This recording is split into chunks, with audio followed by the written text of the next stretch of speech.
Hi, இன்றைக்கி வீட் banana cake எப்படி செய்யலான்னு பார்க்கலாம். அதுக்கு 2 பெரிய பனானாஸ் எடுத்திருந்தேன். அதை வந்து ஒரு பவுலில் ஆட் பண்ணி நல்லா ஒரு ஃபோர்க் வச்சு நல்லா மசிச்சு விடணும். இது எந்த அளவுக்கு மசிக்க முடியுமோ அந்த அளவுக்கு நல்லா மேஷ் பண்ணிவிட்டு இதை தனியாக நம்ம ஒரு ஓரமாக வச்சுக்கலாம். நெக்ஸ்ட்டு வந்து ஒரு பவுலில் 2 முட்டையை உடச்சி விட்டுக்கலாம். இது கூடவே ஒரு 3/4 கப் அளவுக்கு சுகர் ஆட் பண்ணிக்கலாம். நான் இன்றைக்கி ப்ரௌன் சுகர் ஆட் பண்ணியிருக்கேன். ஒயிட் சுகரும் ஆட் பண்ணலாம். ஒயிட் சுகர் ஆட் பண்ணாலும் டேஸ்ட் நல்லாவே இருக்கும். இது கூடவே ஒரு 3/4 கப் அளவுக்கு ஆயில். இது 3ஐயும் நல்லா பீட் பண்ணணும். உங்கள்கிட்ட ஹேண்ட் பீட்டர் இல்லைன்னா விஸ்கு வச்சோ அல்லது ஒரு ஃபோர்க் வச்சோ நல்லா நம்ம அடித்து எடுத்துக்கலாம்.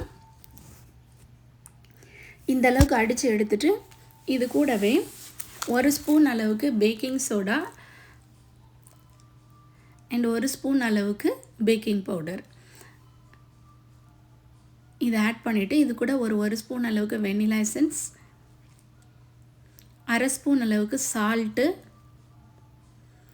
இது கூட ஒரு 3 டேபிள் ஸ்பூன் அளவுக்கு யோகர்ட்டு, நல்ல கட்டியான தயிரை ஆட் பண்ணிக்கோங்க.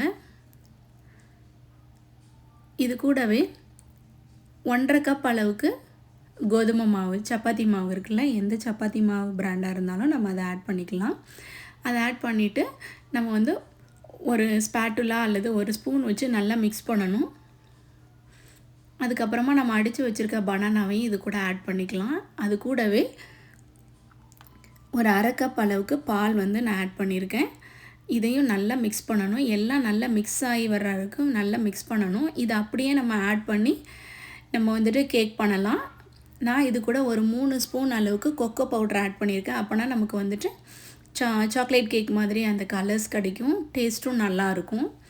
3 ஸ்பூன் அளவுக்கு கொக்கோ பவுடர் ஆட் பண்ணி நல்லா மிக்ஸ் பண்ணணும். நல்லா மிக்ஸ் பண்ணிவிட்டு நம்ம ஒரு ட்ரேயில் பட்டர் ஷீட் ஆட் பண்ணிவிட்டு அது கூட நம்ம மிக்ஸ் பண்ணி வச்சுருந்த அந்த மிக்ஸையும் மிக்ஸ் பண்ணி நல்லா அதில் எல்லா இடத்துலையும் பரவுற மாதிரி நல்லா ஊற்றிட்டு நல்லா டிப் பண்ணி எடுத்துக்கணும். அப்போனா நமக்கு எதுவும் ஹோல் இருந்தாலும் சரியாக வரும். அதுக்கப்புறமா அவனை வந்து 360 டிகிரியில் ப்ரீஹீட் பண்ணிவிட்டு 20 to 25 மினிட்ஸ் நம்ம வச்சு எடுத்தோன்னா சூப்பரான வீட் பனானா கேக் வந்து ரெடி ஆயிரும்.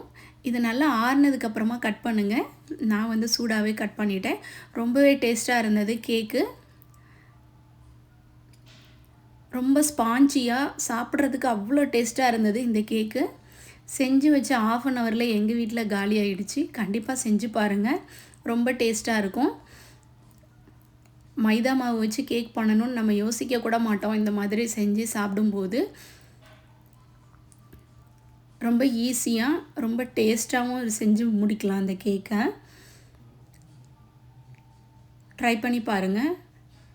இந்த வீடியோ பிடிச்சிருந்தால் லைக் பண்ணுங்கள், ஷேர் பண்ணுங்கள், சப்ஸ்கிரைப் பண்ணுங்கள். தேங்க்யூ. தேங்க்ஸ் ஃபார் வாட்சிங்.